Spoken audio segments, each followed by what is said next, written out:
first one. But what was very interesting now, in 2011, is that we increase a lot fruit, berries. We have a lot of epidemics linked with this, and also what is increased is mixed food. These both category increase a lot between 2010 and 2012.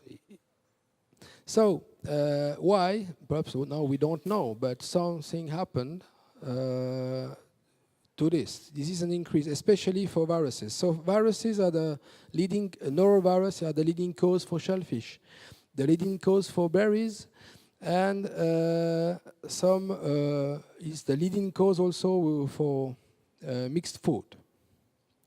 But for other outbreaks, we have also buffet meal. Buffet meal is mainly contamination by the food handler, like I just showed you before.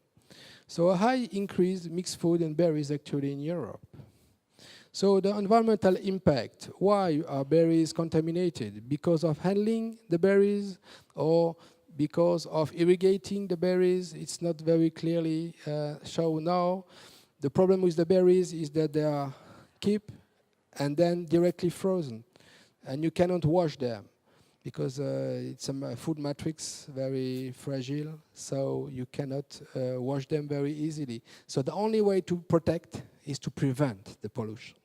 It's the same for oysters. If you don't prevent, it's very difficult then to depreciate it. Okay. Now, animal transmission. We have the case for rotavirus, but for norovirus, there is no proof yet, even if the sequences are very close.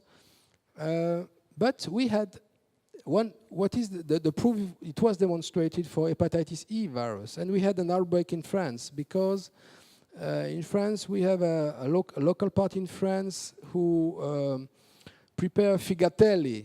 Figatelli is the liver. Thank you, Fernanda. The liver of the swine with what smoked in the sausages. And the liver contains high amount of hepatitis E virus, and we get an outbreak in France with this meat. So hepatitis E is under surveillance with pork, actually, because we had some outbreaks. Fourth point, detection. We have viruses, of course. We have outbreaks, of course, a lot. Now we should detect them, okay? So the first possibility is to say, okay, let's go to epidemiological criteria. You eat food and you make possible outbreaks only by describing vomiting over 50% of the cases, incubation 24 hours, duration of the symptoms, and absence of pathogenic bacteria. This can work sometimes with a sensitivity of 68%, specificity 99%. But this is only possible. To verify that, you have to detect the virus in the stool and in the food. So this was used, but now we discuss in European Food and Safety Agency about strong evidence and weak evidence, because it was too many cases in which we were quite sure it was the food, but we was not able to detect the virus. So now we discuss about these two cases. Okay, but if you want to detect the virus, this is the problem. You need, if you begin with water, you have to take some of the water, concentrating in very small volume. So adsorption, elution, ultrafiltration for liquid sample is used, ultracentrifugation also for smaller volume. Extraction, elution from the solid. It's not so easy to take the virus back from an oyster. So you have to make elution. Then, generally, there is no choice. You just have to use molecular tools, detect viral genome inside, because no virus is no cultivable, so there is no choice. And there is now a new standardized method to do this, made by the European Committee of Normalization, The method will come very soon to detect norovirus, hepatitis A virus, to detect them in water, let's say bottled water mainly, bottled water, oysters, berries, salad, and solid surface. There will be a method for that.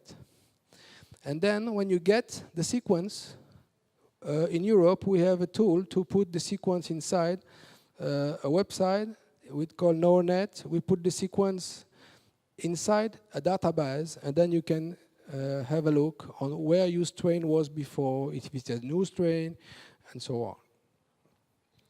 And you have a lot of information, also background, etc. Okay, when you use such method, this is a little bit frightened. You use this method, then you look literature. In oyster, coming from production zone, so it's not oysters coming from just in front of the wastewater treatment plant. It's a production zone to sell them. These are the percentage of positive for norovirus. You see, 76.2% over 844 samples were described in Great Britain. And sometimes, you see, you have 10,000 genome copy per gram of oyster tissues. Sometimes it's lower, 3.9 or 4.4 for hepatitis A virus, in 319 the United States, usually 9 to 23% in France, even in market oyster. So it means we get the oyster on the market and we detect 9% positive for noroviruses. On again, 300 samples, so it's not just few samples, it's a lot.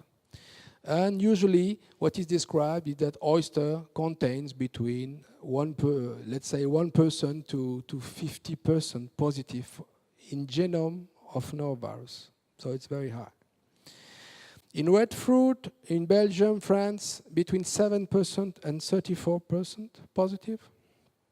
Salad, between 1% and 12% on 200 samples. So we have a prevalence in genome copies which is very high. But not all of those samples provoke outbreaks. And we will discuss tomorrow about what is the meaning of all those positive, which is not so easy to get an interpretation of this. Because if you have an outbreak and you detect norovirus in the food, there is no doubt the food is at the origin. But when you detect genome in food, you are not sure that the virus is really infectious. So you overestimate a little bit the contamination. So fifth point, preventing norovirus infection. I just said that hygienic procedure is very important. So this is the main advice. Good hygiene practices, health hazard, controlled critical point. These are the 3 points. First, good hygienic procedure for food handlers. Avoid environmental pollution. This is the main point. Treat the pollution at the beginning, but after, the things became more complicated. When you get pollution in an oyster, it's very complicated to clean the oyster. You have to put them in clean water for a long time, and depuration takes very long to do it. So the best way, this is what we perform in France, because in France we are selling a lot of oysters. So this is a critical point for our countries to protect. So all the wastewater treatment plants which are located near some zone have very high procedures for wastewater treatment plant, including disinfection to avoid the pollution of the oyster after. So this means that we need to know a very high efficient water treatment to decrease the viral pollution. And this is more or less not so easy to define the inactivation of the virus during wastewater or drinking water plant. Then, when we did this, after we have to use also some indicators to say this site is polluted, this one is not polluted, and then we need some tools to detect fecal pollution, viral pollution, and to make control. And finally, perhaps we have also to detect the viral genome in mattresses and learn how is the interpretation. So the conclusion about all of this is that it is an important, noroviruses are important problem in France, United States. They are all over the world. The main problem for us is oysters, raspberries, vegetables, fruit, mixed food also. The frequency of enteric viruses. The first is norovirus, no doubt. Then we have hepatitis A virus. And then the other viruses. The problem is also observed for collectivities. And sometimes there is estimation of the cost. When you have an outbreak, for example, in hospital, there was an outbreak, 355 infection. The cost is usually very high for such kind of infection. And we hope very soon get a vaccine against norovirus to decrease this. So I had to thank you very much for your attention. I don't know if it's okay. Thank you very much for your attention.